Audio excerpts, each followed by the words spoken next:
जय हिंद साथियों, जय श्री राम, जय बजरंगबली, हर हर महादेव। मित्रों, आज श्री रामचरितमानस अक्षरशः कथा ज्ञान यज्ञ के अगले दिवस में पृष्ठ संख्या 597, दोहा संख्या 20 और सुंदर कांड में आगे बढ़ रहे हैं। पिछले दिवस में हमने देखा कि किस प्रकार से हनुमान जी को मेघनाथ ने ब्रह्मफास में बांध करके और अपने पिता रावण के सामने प्रस्तुत किया है, और हनुमान जी किस प्रकार से उसके वैभव का, किस प्रकार से उसके राज सत्ता का, राज दरबार का दर्शन करके और देखते हैं कि देवता दिक्पाल भी हाथ जोड़े हुए रावण की तरफ निगाह लगा करके केवल रावण के आदेश का पालन के लिए खड़े हुए हैं। हनुमान जी आज किस प्रकार से रावण का सामना करेंगे, निशंक और निडर होकर के सामना करेंगे, और किस प्रकार से हनुमान जी पूरी दुनिया को यह संदेश देंगे कि बुद्धिमता के साथ अपने प्रभु श्री राम चंद्र जी को हृदय में धारण करके अगर हम किसी भी कार्य को लेकर के चलते हैं तो हमारा कार्य तो सफल होता ही है, साथ ही दुश्मन का अभिमान और दुश्मन का मान मर्दन भी होता है। आइए हनुमान जी किस प्रकार से आगे बढ़ते हैं और किस प्रकार से कहते हैं। अब लंकापति रावण कह रहा है कि कह लंकेश कवन ते कीसा, के बल घाले सिबन खीसा, की धो श्रवण सुनहि नहीं मोही, देख अति असंख्य सठ तोही। रावण कह रहा है, रे वानर तू कौन है, किसके बल पर तू वन को उजाड़ कर नष्ट कर डाला? क्या तूने कभी मेरे बारे में अपने कानों से सुना नहीं? और तो और मैं तुम्हें देख रहा हूं कि तुम निडर होकर के मेरे सामने ऐसे ही खड़े हो। मारे निश्चर के ही अपराधा, कहु सठ तो इन प्राण कहीं बाधा, सुन रावण ब्रह्मांड निकाया, पाई जा सुबल बिरचति माया। मारे निश्चर के ही अपराधा, रावण कह रहा है कि तूने निश्चरों को किस अपराध से मारा? रे मूर्ख बता, क्या तुझे प्राण जाने का भय नहीं था? अब हनुमान जी निडर होकर के बोलते हैं और कहते हैं, हे रावण सुन, जिसका बल पाकर माया संपूर्ण ब्रह्मांडों के समूहों की रचना करती है, अर्थात करोड़ों ब्रह्मांडों की रचना माया रच देती है। जा केवल विरंचि हरीसा, पालत सृजत हरत दस शीसा। जिसके बल से, हे दस शीस सुन मेरी बात, ब्रह्मा विष्णु और महेश सृष्टि का सृजन, पालन और संहार करते हैं। जा बल शीस धरत सहसासन, अंडकोश समेत गिरि कानन। और जिसके बल से सहस्त्र मुख अर्थात सहस्त्रों फड़ों वाले शेष जी पर्वत वन सहित समस्त ब्रह्मांड को सिर पर धारण करते हैं। धरई जो विविध देह सुर त्राता, तुम ते सठन सिखावनु दाता। जो देवताओं की रक्षा के लिए नाना प्रकार का देह धारण करके और इस धरती पर आते हैं, जो तुम्हारे जैसे मूर्ख को शिक्षा देने वाले हैं। क्या कि हर को दंड कठिन तेहि बंजा, तेहि समेत नृपदल मद गंजा। जिन्होंने शिव जी के उस कठिन धनुष को, उस कठिन पिनाक को पल भर में तोड़ डाला और उसी के साथ राजाओं के समूह का गर्व चूर्ण कर दिया, मान मर्दन कर दिया। और खरदूषण त्रिशराय रुबाली, बधे सकल अतुलित बलशाली। जिन्होंने खरदूषण त्रिशरा और बाली को मार डाला और जो सब के सब अतुलनीय बलवान थे, इतने बलवान थे जिसके बारे में तुम जानते ही हो। जाके बल लवलेश ते, जीते चराचर झारी, तासु दूत मैं जा करूं, हरियाणे हूं प्रिय नारी। जिसके लेश मात्र बल से, लेश मात्र बल तुमको मिल गया तो तुमने चराचर को जीत लिया, पूरे जगत को जीत लिया। जिनकी प्रिय पत्नी को तुम चोरी करके ले आए हो, चोरी से हर लाए हो, मैं उन्हीं का दूत हूं। हनुमान जी पूरी निडरता के साथ रावण के सामने अपनी बात रखते हैं और उसके बाद फिर कहते हैं कि जानौ मैं तुम्हारी प्रभुताई, सहस बाहु सन परी लड़ाई, समर बाली सन करि जसु पावा, सुन कपि बचन बिहसी बिहरावा। हनुमान जी कहते हैं कि जानत मैं तुम्हारी प्रभुता को खूब जानता हूं, बहुत पहले से मैं जानता हूं। सहस्त्र बाहु से जब तुम्हारी लड़ाई पड़ी थी और बाली से युद्ध जब हुआ था, ये सारे यश को मैं जानता हूं। उसका कारण क्या है कि बाली से युद्ध हुआ तो बाली ने 6 महीने तक अपनी कांख में दबा करके जगत में घूमता रहा। सहस्त्र बाहु ने बंदी बनाया था और किस प्रकार से परशुराम जी ने छुड़ाया था, मैं ये सारी महिमा को जान रहा हूं। रावण का जब ये कमी प्रस्तुत किया, रावण की हीन भाव के लिए जब हनुमान जी ने उसकी कमी को प्रस्तुत किया तो उसे हंस करके वह टाल दिया, बात को जैसे टाल दिया जाता है उस तरह से टाल दिया। अब उसके बाद कह रहे हैं कि खायऊ फल प्रभु लागी भूखा, कपि सुभावते तोरे रूखा। हे स्वामी मुझे भूख लगी थी, हे स्वामी अर्थात हे राक्षसों के स्वामी, मुझे भूख लगी थी, मैंने फल खाए और वानर स्वभाव के कारण वृक्ष को तोड़े। सबके देह परम प्रिय स्वामी, मारहि मोरि कुमार गगामी। सबके देह परम प्रिय स्वामी, सबको अपना देह प्रिय होता है, शरीर प्रिय होता है।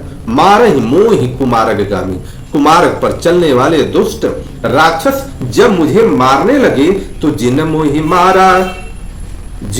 मारा तय मैं मारे, ते ही पर बाधे तनय तुम्हारे। जिन्होंने मुझे मारा था मैंने उसी को मारा और उसके बाद भी तुम्हारे पुत्र ने मुझे बांध लिया, मेघनाद ने बांध करके ले आए।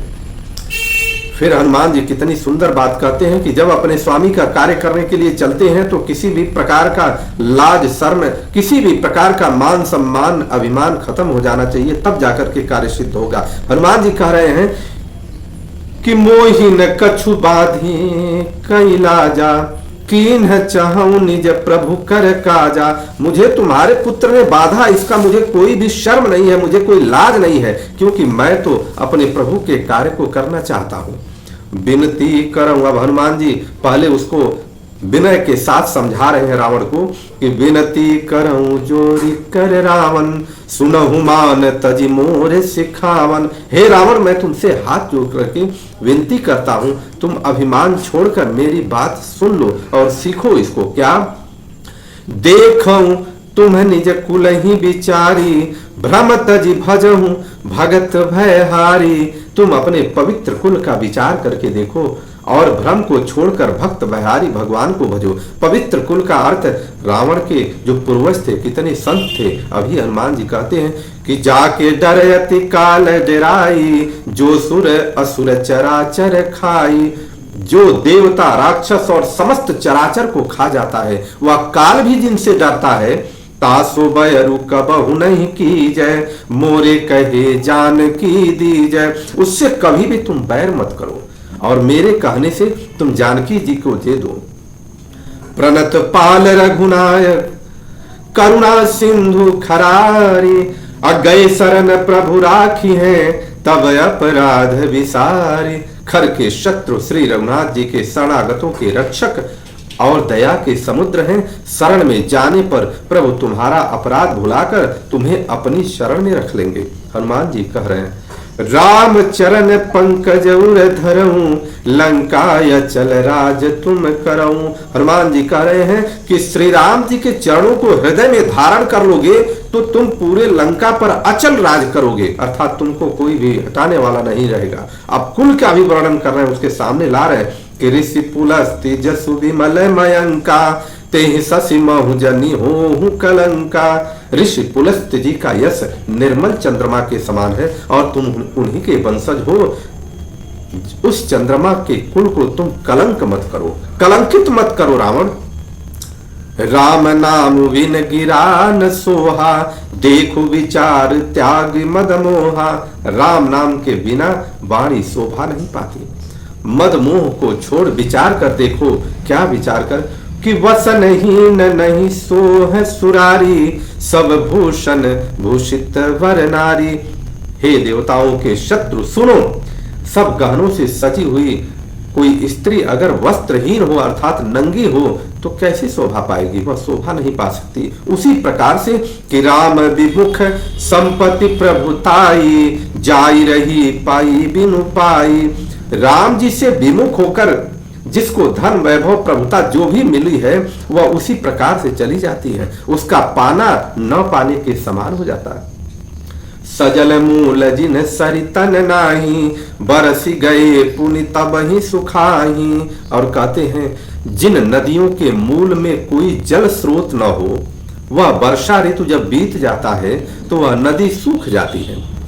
तो मूल स्रोत में जब हम कोई कार्य करते हैं तो हमारे मूल स्रोत में हमारे प्रभु श्री राम की भक्ति होनी चाहिए। अगर प्रभु श्री राम की भक्ति है तब तो हमारा दिन दूना रात चौगुना ऐसे यश कीर्ति बढ़ती रहेगी, सम्मान बढ़ता रहेगा, प्रभु अपने शरण में लिए रहेंगे। और अगर स्रोत को मिटा देंगे तो फिर हमारा सब कुछ समाप्त हो जाएगा।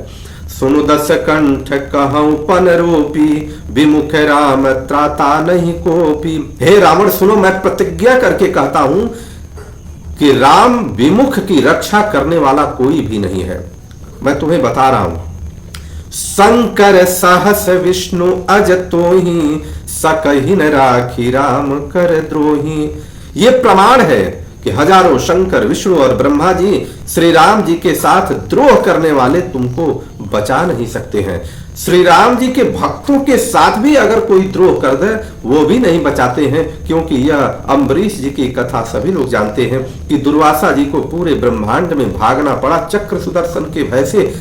इस प्रकार के ऐसे प्रभु का तुम भजन करो जो अपने भक्तों के ऊपर इतनी कृपा करते हैं, और तुमने तो सीधी लड़ाई उनसे ही कर ली है। मोह मूल बहुसूल प्रद, त्यागहु तम अभिमान, भजहु राम रघुनायक, कृपा सिंधु भगवान। मोह ही जिसका मूल है, ऐसे बहुत पीड़ा देने वाले तम रूप अभिमान का त्याग कर दो और रघुकुल के स्वामी कृपा के समुद्र भगवान श्री राम जी का भजन करो। अब हनुमान जी ने जब ये सारी बात कही, अब उसके बाद रावण देखिए किस प्रकार से सोचता है, कैसा बोलता है। जदपि कही कपि अति हित बानी, भगति विवेक विरति नय सानी।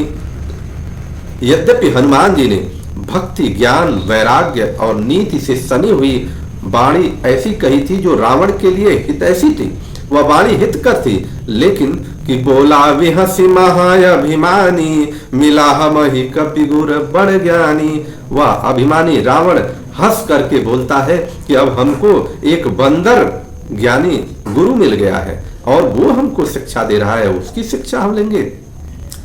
मृत्यु निकट आई खल तोहि, रावण कह रहा है कि मृत्यु निकट आई खल तोहि, लागे सियधम सिखावन मोहि। रे दुष्ट, तेरी मृत्यु निकट आ गई है, अधम मुझे शिक्षा देने चला है। फिर अब हनुमान जी कह बैठते हैं, तुरंत प्रत्युत्तर कर देते हैं, नहीं रुको रावण, तुम्हारी मति भ्रम हो गई है। उल्टा होई कह हनुमाना, मति भ्रम तोर प्रगट में जाना। हनुमान जी कह रहे हैं कि तुम्हारा मति भ्रम हो गया है, अर्थात दिग्भ्रमित हो गए हो, ये उल्टा हो रहा है, अर्थात मृत्यु तुम्हारी निकट आ गई है। सुनु कपि वचन बहुत खिसियाना, वेगिन हरहु मूढ़ कर प्राणा।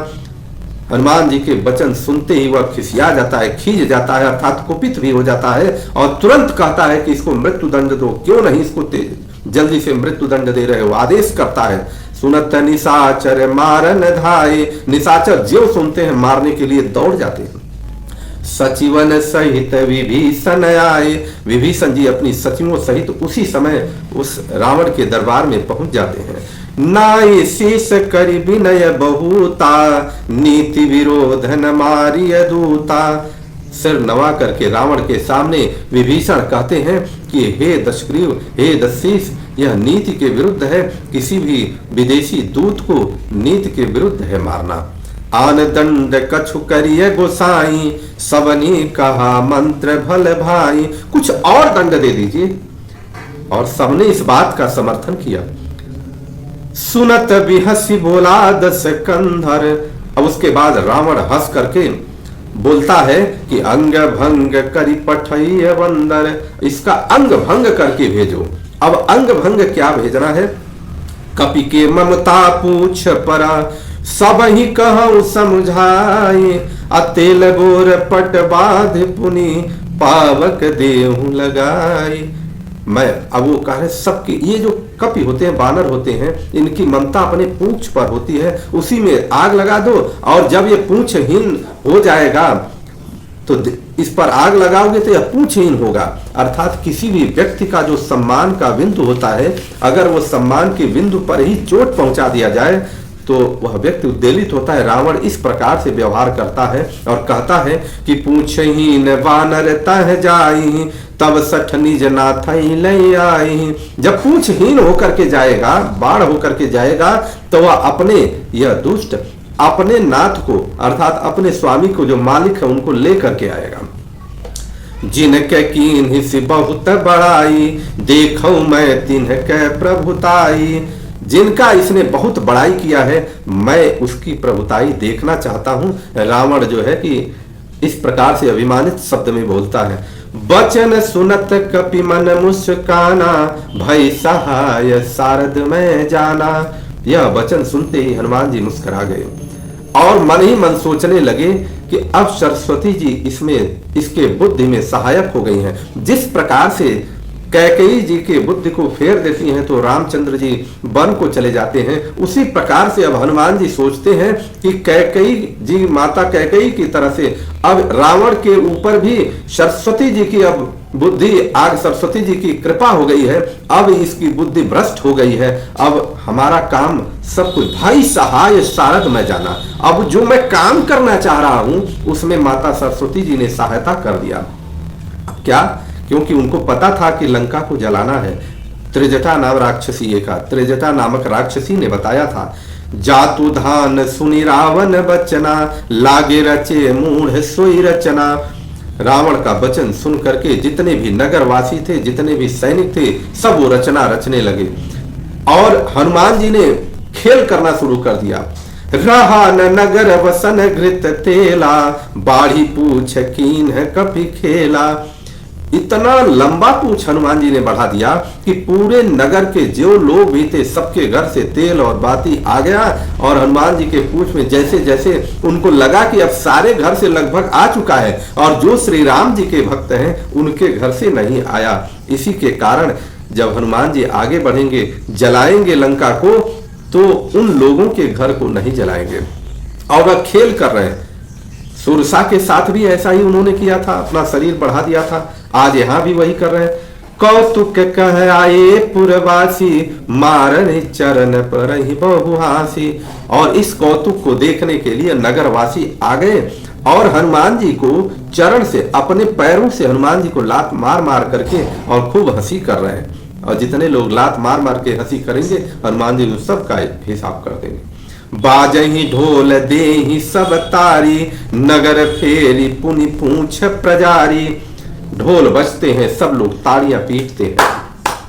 हनुमान जी नगर में फिरा करके हनुमान जी को फिराते हैं और फिरा करके पूछ में आग लगा देते हैं। जितने भी दुष्ट राक्षस हैं तालियां पीटते खूब मजा लेते हैं और आग लगाते हैं। और ज्यों आग लग गई, पावक जरत देखी हनुमंता, भयं परम लघु रूप तुरंता।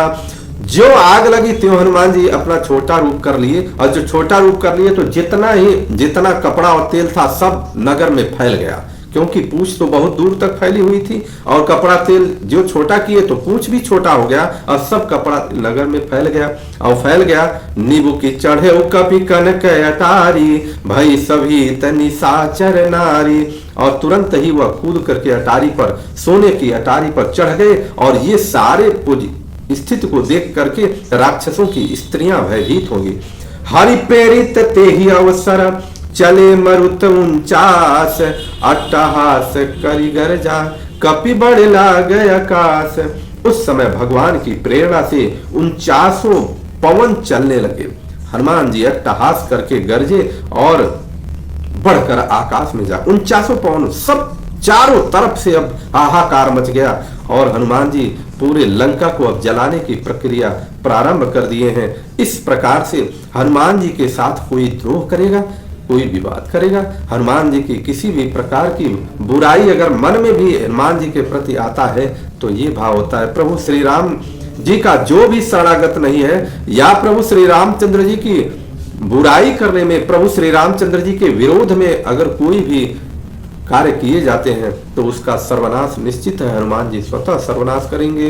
बोलिए हनुमान जी महाराज की जय, माता जानकी की जय, प्रभु श्री रामचंद्र की जय, लखन भैया की जय, हनुमान जी महाराज की जय, भगवान भोलेनाथ की जय। हर हर महा